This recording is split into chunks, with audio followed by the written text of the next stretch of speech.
हमारे चैनल से जुड़ने के लिए YouTube पर RT अजहरी नेटवर्क को सब्सक्राइब करें।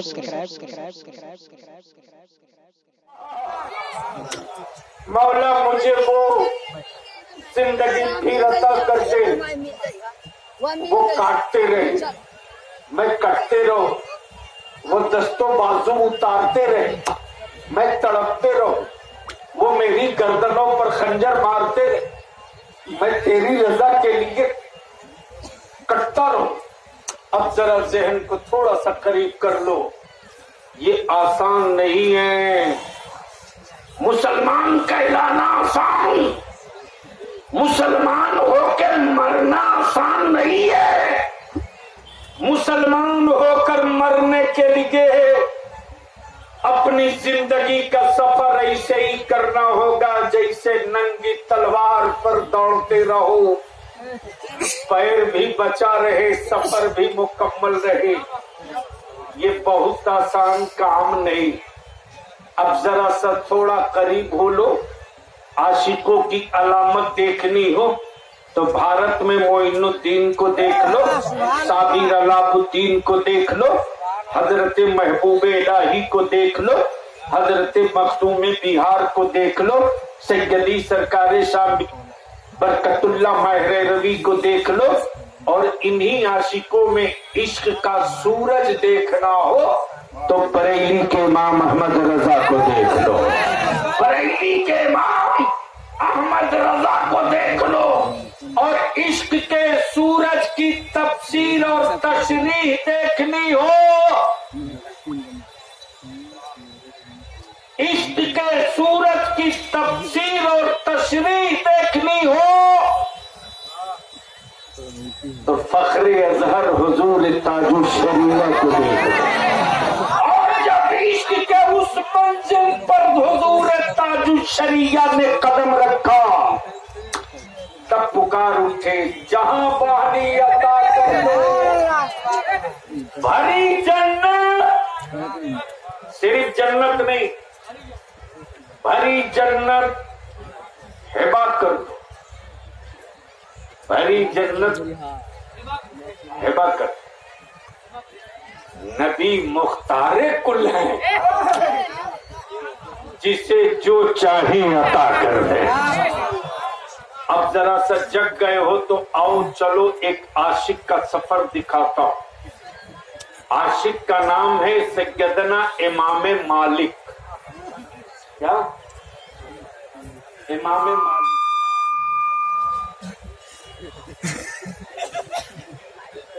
नींद में नहीं, हम भी चिट्ठी लिखेंगे भारत के प्रधानमंत्री को कि भाइयों बहनों बोलने में आपको तकलीफ होती है। एक माइक कितना अच्छा है।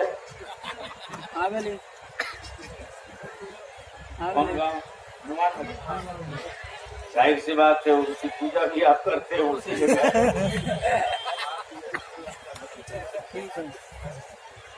तो हनुमान नगर वाले माइक पर एक बार भाषण दे दीजिए, 6 महीना के लिए भारत सुकून से रहे।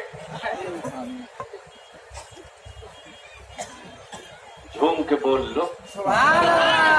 मैं समझ रहा हूँ गर्मी में परेशान हो, लेकिन बोल लो जोर से, जोर से। मैं क्या अर्ज कर रहा था? एक आशिक, नाम इमाम मालिक। ये मौलाना नहीं है, इमाम है इमाम।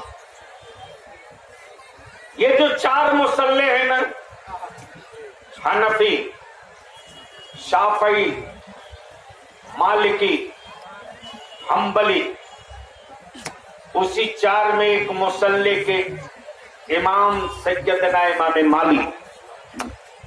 सुभान अल्लाह, सुभान अल्लाह, सुभान अल्लाह। पहले स्टेज की तवज्जो चाहूं, एक राज से पर्दा उठाने वाला गोया इमाम अहमद रजा का अकीदा कोई नया अकीदा नहीं है, बल्कि आज जो इमाम अहमद रजा ने किया है वो इमाम मालिक कर चुके हैं, वो इमाम मालिक कर मुताबिक चले हज को। हनुमान नगर से मौलाना मुशाहिद कोई हज को गया है कि नहीं? जरूर गया होगा। और अल्लाह ताला हम सबको मदीने जाने के लायक बनाते। मदीने जाना बहुत आसान है मुसलमान, मदीने से सलामत अपने को वापस लौटा लेना बड़ा मुश्किल काम है। आने जाने का नाम हाजी नहीं। अब जरा जहन को करीब कर लो कि मान लो कोई हनुमान नगर से हज को जाता है तो गांव में कितनी बहार और कितनी खुशी, कितनी चहल पहल रहती है। हमारे हजरत कारी साहब, हमारे हजरत मौलाना और ये उलमाए कराम इसी हनुमान नगर के लुधियाना में काम करने वाले एक मामूली मजदूर के दरवाजे पहुंच जाते। इसलिए नहीं पहुंचते कि वो बहुत बड़ा धन्ना सेठ, वो इसलिए पहुंचते कि ये शहरे रसूल को जाने वाला है, ये शहरे मुस्तफा को जाने वाला है, ये शहरे मुस्तफा को जाने वाला है, ये शहरे नबी को जाने वाला है। इसकी आंखों को छलकर चूम लो। इन्हीं आंखों से नबी कौनैन के गुंबदे खजरा की ज़ियारत करेगा। देखा कि लंबी कतार है, कोई हाथ चूम रहा, कोई पेशानी चूम रहा, कोई आंखों की पुतलियां चूम रहा, कोई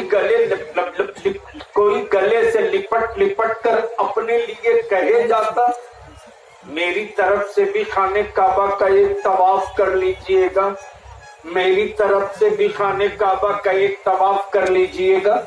और जाने वाला हाजी कहता कारी साहब आपके लिए जुब्बा लाऊंगा, मौलाना मुशाहिद आपके लिए भी एबा लाऊंगा, मौलाना आपके लिए मैं टोपी लाऊंगा, आपके लिए मैं आबे जमजम लाऊंगा। इसी बीच में कोई ऐसा भी आशिक आ गया जो जाने वाले को किनारे से खड़े होकर सिर्फ देख रहा है और उसकी आंखें सावन बादों की तरफ बरस रही। तेरे मुकद्दर को मैं सलाम करूं, तेरी किस्मत को मैं चूम लूं, तेरे मुकद्दर को मैं सलाम करूं, तेरी किस्मत को मैं चूम लूं। जिस नबी कौनैन को बिन देखे मैं सलाम पढ़ता था, दरूद पढ़ता था। तुम कितने खुशकिस्मत हो कि अपनी आंखों से उस जलवे जाना का रोजा देखोगे। अरे तुम कितने खुशकिस्मत हो कि तुम नबी को देखो या मत देखो, मेरा नबी अपने गुंबदे खजरा से तुमको जरूर देखेगा, जरूर देखेगा। ये तसव्वुर लिए कोई आशिक चुपके चुपके अपने आंसुओं को पिए जा रहा। हाजी जैसे ही निकला गांव से वैसे ही अपनी चौखट से एक नारा बुलंद करता, अल्लाहुम्मा लब्बैक, अल्लाहुम्मा लब्बैक, ला शरीका लब्बैक, अल्लाहुम्मा लब्बैक। या अल्लाह मैं हाजिर हूँ, मैं हाजिर हूँ, मैं हाजिर हूँ, पापी हूँ, हाजिर हूँ, गुनहगार हूँ, हाजिर हूँ, सियाकार हूँ, हाजिर हूँ, खतवार हूँ, हाजिर हूँ। मौला फर्ज छूट गया है, हाजिर हूँ। ए मेरे रब मुजरिम हूँ, हाजिर हूँ, सियाकार हूँ, हाजिर हूँ, गुनहगार हूँ, हाजिर हूँ। लेकिन मौला सजा देना जरूर देना, लेकिन मैंने जिनसे मोहब्बत की है उस रसूल के सामने देना, उस महबूब के सामने देना। तब हजरत बेदम मारसी ने कहा है सब हो पेशे खुदा, सब हो पेशे खुदा और हम रूबरू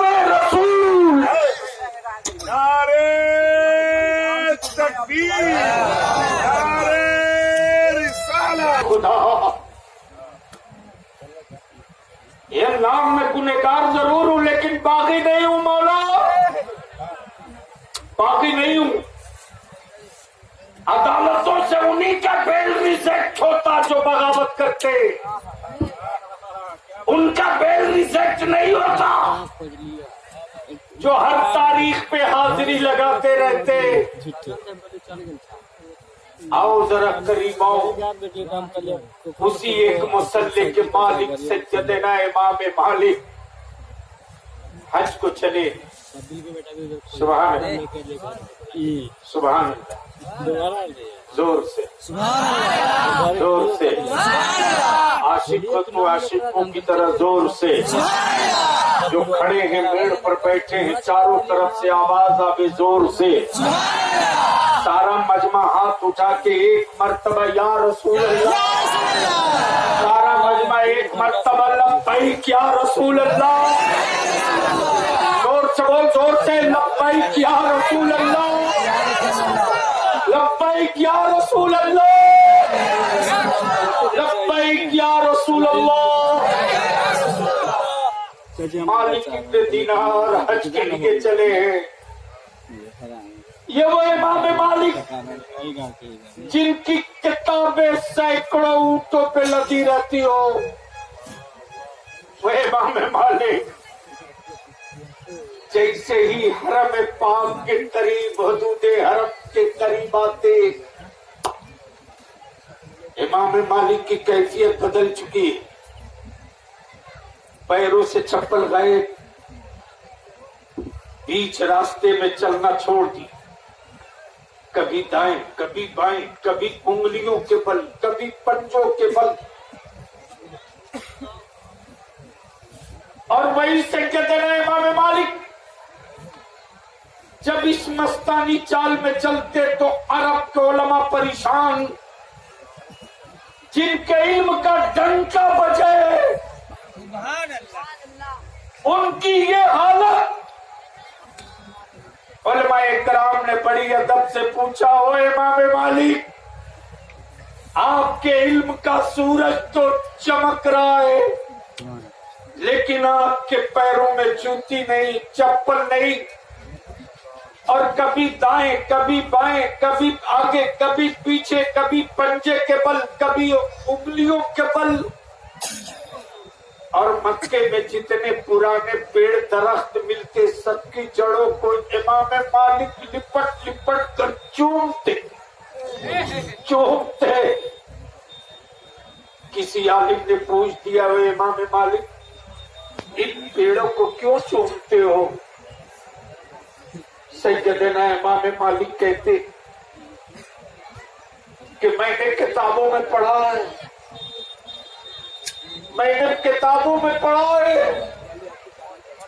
इन पेड़ों और बागात के नीचे रहमत आलम का बचपना गुजरा है।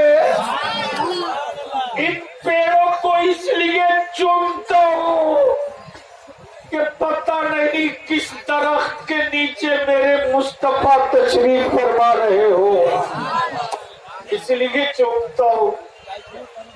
सैयदना इमाम मालिक जब मदीने तैयबा पहुंचे तो कैफियत और बदल गई, और बदल गई। जितनी पुरानी दीवारें मिलती, उन दीवारों को इमाम मालिक पकड़ लेते, लिपट जाते और लिपट लिपट कर खूब रोते।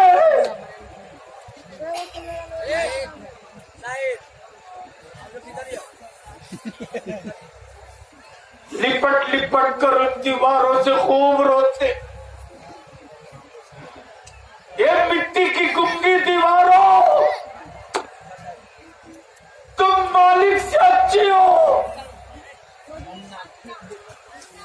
तुम इमाम मालिक से बहुत अच्छी हो।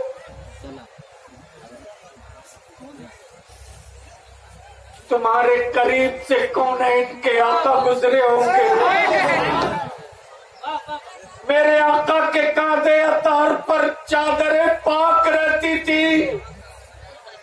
उलमाए अरब सुन, इन दीवारों को क्यों चूमता हूँ? इसलिए चूमता हूँ कि मेरे आका के कांधे मुकद्दस पर रदाए नूरी पड़ी रहती थी।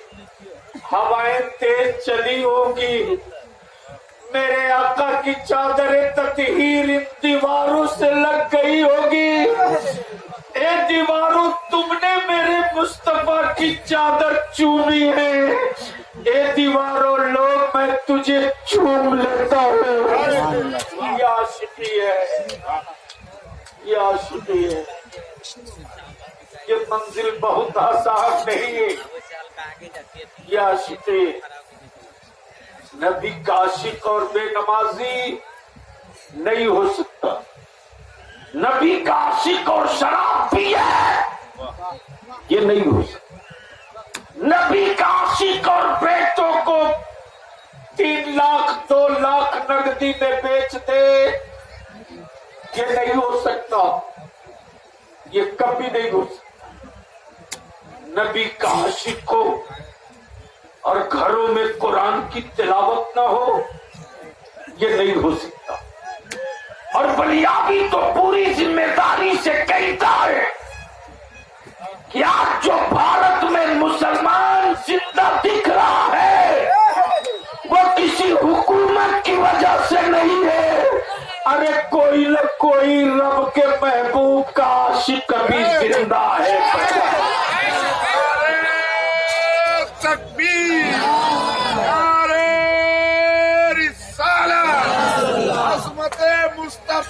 इश्क़े मुस्तफा कॉन्फ्रेंस, अल्लामा गुलाम रसूल बलियाबी साहब किबला, अम्मी जिहाद मोर्चा। इसलिए हम हनुमान नगर बहुत पहले आए। कारी साहब तकरीबन हमको लगता 25 साल पहले, 20 साल पहले।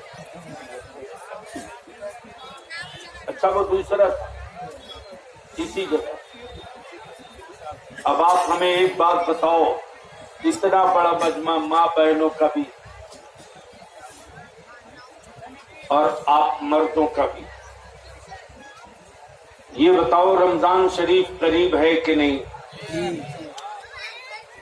तो आपकी तबीयत ठीक है कि नहीं? कहीं ऐसा तो नहीं कि 2 दिन के बाद आप डॉक्टर का नुस्खा लेके जेब में घूमोगे? अरे मौत होगी तो आएगी यार, और इससे अच्छी मौत क्या होगी कि हम रोजे से हो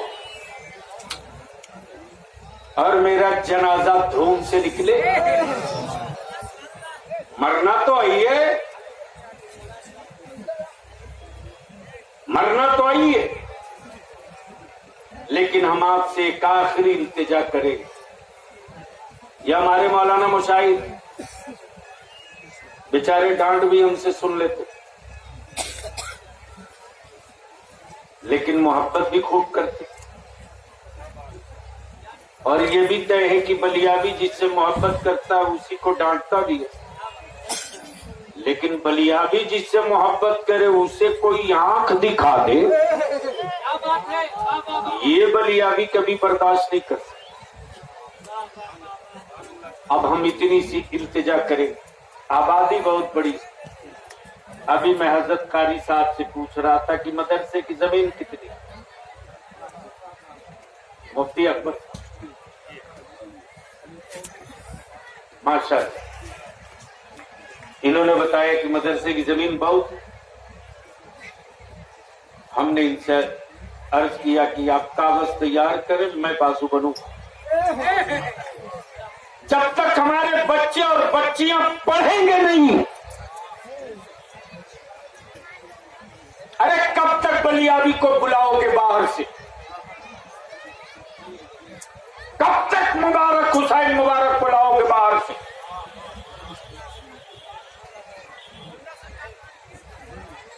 कुआं इसीलिए खोदा जाता है कि सिर्फ खानदान पानी न पिए, पूरा इंसान पानी पिए। गमलों में फूल तो लगा सकते हो, गेहूं और धान की खेती नहीं कर सकते। खानदान की परवरिश के लिए खेत में खेती करनी पड़ेगी। ये कॉन्फ्रेंस और ये जलसे रोज होते हैं, होते रहेंगे, लेकिन इसका असर सुबह क्या शाम तक भी नहीं दिखता। लेकिन मैं आपसे विनती और अपील करूंगा, तेरे बलियाबी को रोज लोगों ने आंखें दिखाई है, मैंने बहुतों की आंखें देखी भी है, लेकिन बलियाबी की सेहत पर किसी की आंख का कोई असर नहीं चलने वाला। इसलिए कि जिस बलियाबी ने हुजूर ताजु शरिया की आंखें देख ली वो किसी आंख की परवाह भी नहीं करता।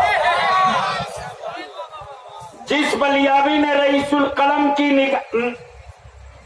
निगाहे मोहब्बत और उल्फत वाली आंख देखी हो, हिम्मत और जसारत वाली आंख देखी हो, वो बलियाबी किसी जल्लाद की आंखों की परवाह भी नहीं करता। आज अल्हम्दुलिल्लाह तेरे बलियाबी के पास सिर्फ एक चीज की कमी है और वो अफसरों की कमी है। अफसरों की मौलाना राजनीति में एक से एक लोग आए, वीर गए। मैं जानता हूं कि गधे की सवारी करने वाले सीजन में ढेर लोग आते जाते, लेकिन बलियाबी ने जो बिहार के मदरसा मुल्हका मदरसे को हैसियत दिला दी, वो शायद बहुत आसान नहीं था। उन लोगों की हुकूमत से ले लेना जिनको मुसलमान बोरे में भर के वोट दिया है। बात जब छिड़ गई है तो सुनो, बिहार मदरसा बोर्ड का सनद सर्टिफिकेट कॉलेज, स्कूल, यूनिवर्सिटी के इक्वल बराबर हो चुका। अब हमारे मदरसे के पढ़े हुए बच्चे भी पुलिस में भर्ती हो सकते हैं। अब हमारे मदरसे के पढ़े हुए बच्चे भी कलेक्टरिएट में, सेक्रेटेरिएट में वीडियो और सीओ बन सकते हैं। लेकिन कौन समझाएगा अपनी कौम को?